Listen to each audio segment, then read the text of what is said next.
See, many great beings have come on this planet, but when they came, if they spoke, hardly 10 people heard. In the 10 people, all kinds of things. Today is the first time you can sit here and talk to the entire world. When there is such a tool in our hands, if we don't transform humanity now, that means we have no intention at all, isn't it? So your question is very relevant, but will our natural star make a movie on spirituality? Biopic Sadhguru.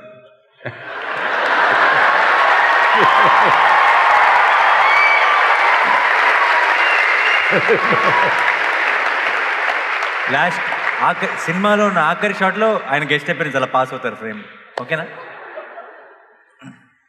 So, it definitely, every medium that we have, not necessarily a spiritual process, every medium that we have of communication must be used to transform human beings, because that's the only problem that you have on this planet, human beings. There is no other problem. Hello? Yes or no? That's the only problem. So when there is such a powerful means of communication today, technology is available to touch every human being in whichever part of the world he or she is living. When this possibility is there, this is the time to transform humanity.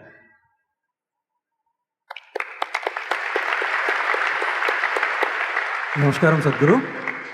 Here, Sadhguru, in the front, to your left. Namaskaram. Sadhguru, I would like to know how realized beings, only some of them become gods and others don't. Is there any science behind it, or do they come with any predetermined… No, they just life? have to die. So for example, after Gautama, so many would have come, but I think only you are doing such phenomenal things on this planet. What are you trying to tell me? I'm saying only you are likely to be the next god, but then already you are a god now. But I'm saying, why only you? For example, in these 30 years, so many disciples, so many people you have cultivated. Would you make one of them as capable as you? In the days to come, in the years to come, can we see one of your disciples as Sadhguru?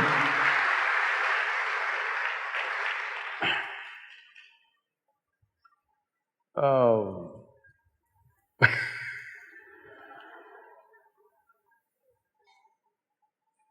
Gautama became a Buddha, did not become a god. Buddha means one who is a dada over his buddhi. One who has total mastery over his buddhi is a Buddha. One who has no mastery over his buddhi is a monkey, compulsive. So many things. Tell me, what is it human beings are suffering? Their own intelligence, isn't it? If you take away half their brain, they will sit peacefully. So they don't know how to handle their own intelligence, that's all they are. So in this, where does God come from? You must understand, this is a godless culture. Please listen to me carefully. This is a godless culture. There is no the God in this culture ever. This is a culture where we always told you, your life is your karma. Did we or not? Huh? What does it mean? Karma means action. When you say, my life is my karma, it means you are saying, my life is my making, whether I'm making it unconsciously or consciously. This is not a culture to look up, this is a culture to look in. This is not a culture where you want to go and sit in God's lap. Here, this is a culture which does not value God more than freedom, because mukti was our highest goal, moksha was our highest goal, not God, isn't it? Now, imported ideas you've got, see, they all know what is God, what is heaven, the geography of heaven, they know the entire details. In this culture, we still don't know who we are. We are asking, who am I? This is the most profound question. The best thing about being a Hindu is, you're confused. Yes, it's very good. Because this is a geographical identity. This is not a religious identity which builds you confidence. I know this, God is with me. There's no such thing here. You don't even know who you are. So you're a natural seeker. Once you don't know, once you realize you do not know, we can try an experiment with you.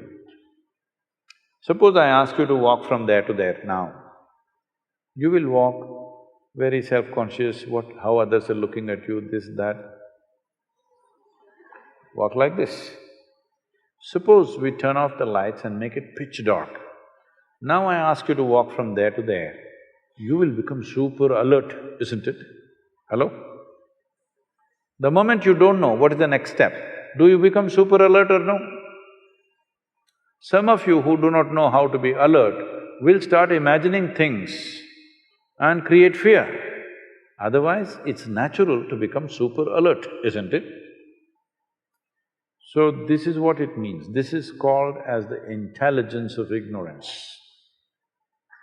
If you identify yourself with your knowledge, which is all rubbish, whatever knowledge you have, if you identify with your knowledge, even if you know the libraries of this world, still compared to this cosmic space, your knowledge is minuscule, isn't it?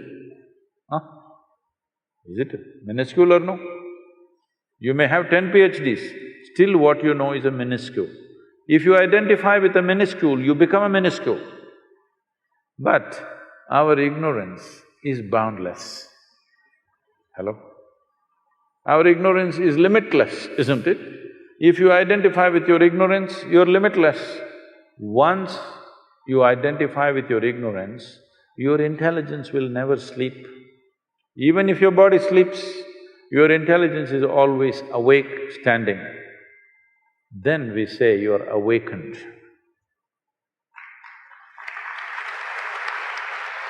So, in this culture, because it's a godless culture, when we find a human being who is accomplished in a way that you cannot believe a human being can do these things, then we say he's a deva or he's a deity. So, we say somebody is awakened because he is able to see and do things that you are not able to do. You naturally look up to him. So we make him like a deity. The word God comes from outside. We don't have a word for God, please see this. We call it a murti, we call it a yantra, we call it by different names. It's very appropriate. In this culture, people are referring to Tendulkar as cricketing god. It's not wrong. When we find somebody is accomplishing something that seems above what is human capability, what we think is human capability, then we look up to him as an accomplished being.